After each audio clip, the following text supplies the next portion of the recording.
그럼 또 비용이 많이 들어간단 말이에요. 그래서 여러분들 회생 파산 진행하실 때 나의 채무는 있잖아요. 다 올리세요. 다 나중에 몇 채까지 받아놨는데 한두 개 안 올린 게 내 인생의 발목을 잡을 수가 있습니다.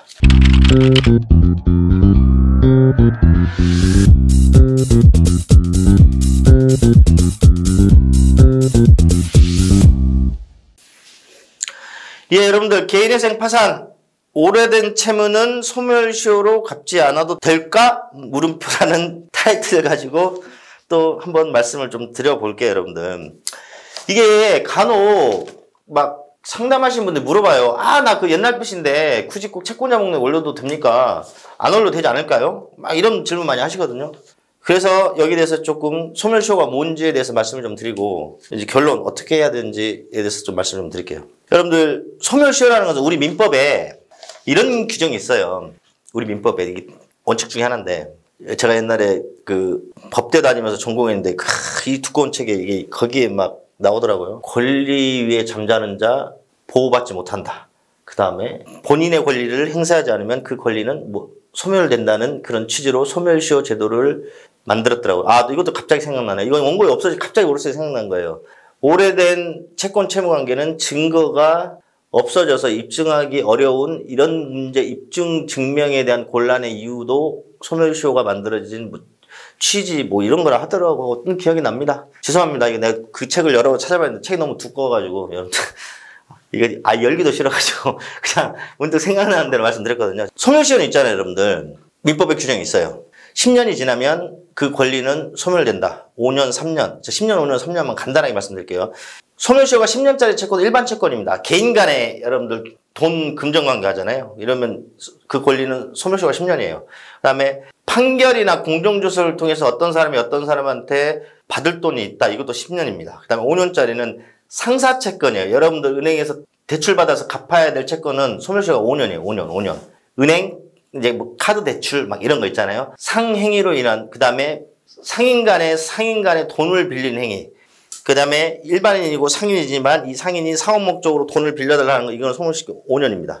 3년은 물품대금, 공사대금, 임금채권. 근로자들 임금 만약에 못 받았으면 3년 넘어가면 이거 소멸시효로 날아갑니다. 자, 그런데 이렇게 이제 물론 1년도 있고 막 그래요. 근데 너무 많아서 그런 말씀드리고 중요하게 여러분들 일반 개인회생 파산하신 분들은 이 3년, 5년, 10년짜리거든요, 보통. 그런데 소멸시효가 이 기간이 가면서 중단 사유가 있어요. 중단 사유. 그게 뭐냐면 채권자가 재파산 청구, 압류, 가압류 등을 해놓으면 이 소멸시효가 중단됩니다. 그러니까 소멸시효가 멈춰요, 여러분들. 그런데 여러분들 보통 일반인 개인 간의 채권이 있잖아요. 간혹 소멸시효가 완성된 경우들이 있어요. 내가 봐도. 하지만 여러분들 은행에 빌린 대출금이라든지 뭐 사채라든지 예전에 뭐 카드 이용되고 이런 건 있잖아요. 절대 그런 은행권이나 채권자들이 소멸시효가 완성되게 놔두질 않습니다. 저도 제 거래처가 그런 대부업 재능대가 있거든요. 소멸시효가 완성되기 직전에 다 재판 걸거나 압류, 감력 다 들어갑니다.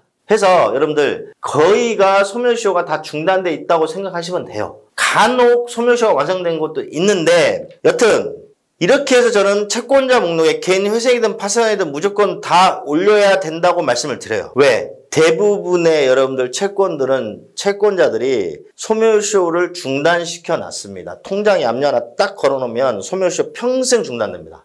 아셨나요, 여러분들? 채무자가 인터넷상으로 알아보는 이 소멸시효 이런 것을 채권자들이 몰라서 그거를 이 소멸시효가 날아가게끔 가만히 있지는 않아요, 절대로. 그래서 반드시 올리세요. 근데 여러분들 일부 개인 간에 빌린 채권자가 소멸시효가 완성된 경우는 있어요. 그런데 왜 반드시 회생이든 파산이든 채권자 목록에 오래된 채무도 올리라고 하냐면 일반 채권자인데 15년이 지났어요. 그러면 아까 일반 채권은 10년이 소멸시효로 했잖아요. 15년 후에 그 채권자가 재판 청구를 했어요. 10년이 지나면 그 채권이 당연히 소멸하는 게 아니에요, 여러분. 소멸시효는. 이걸 잘 모르시더라고. 당연히 소멸하는 게 아니고 내가 법원에 주장을 해줘야 소멸시효가 완성돼서 이 채권은 청구할 수 없다고 판단을 내주는 거거든요. 그러니까 무슨 말이냐면 15년 전에 어떤 개인한테 돈을 빌렸단 말이에요. 근데 10년이 지났죠, 소멸시효가. 근데 15년 만에 법원에 소장이 날라왔어. 그러면 그 채권을 법원도 이거는 그냥 당연히 없어지고 이렇게 하면 안 되고 재판부에 소멸시효 기간이 언제부터 기산돼서 언제 완성이 됐으므로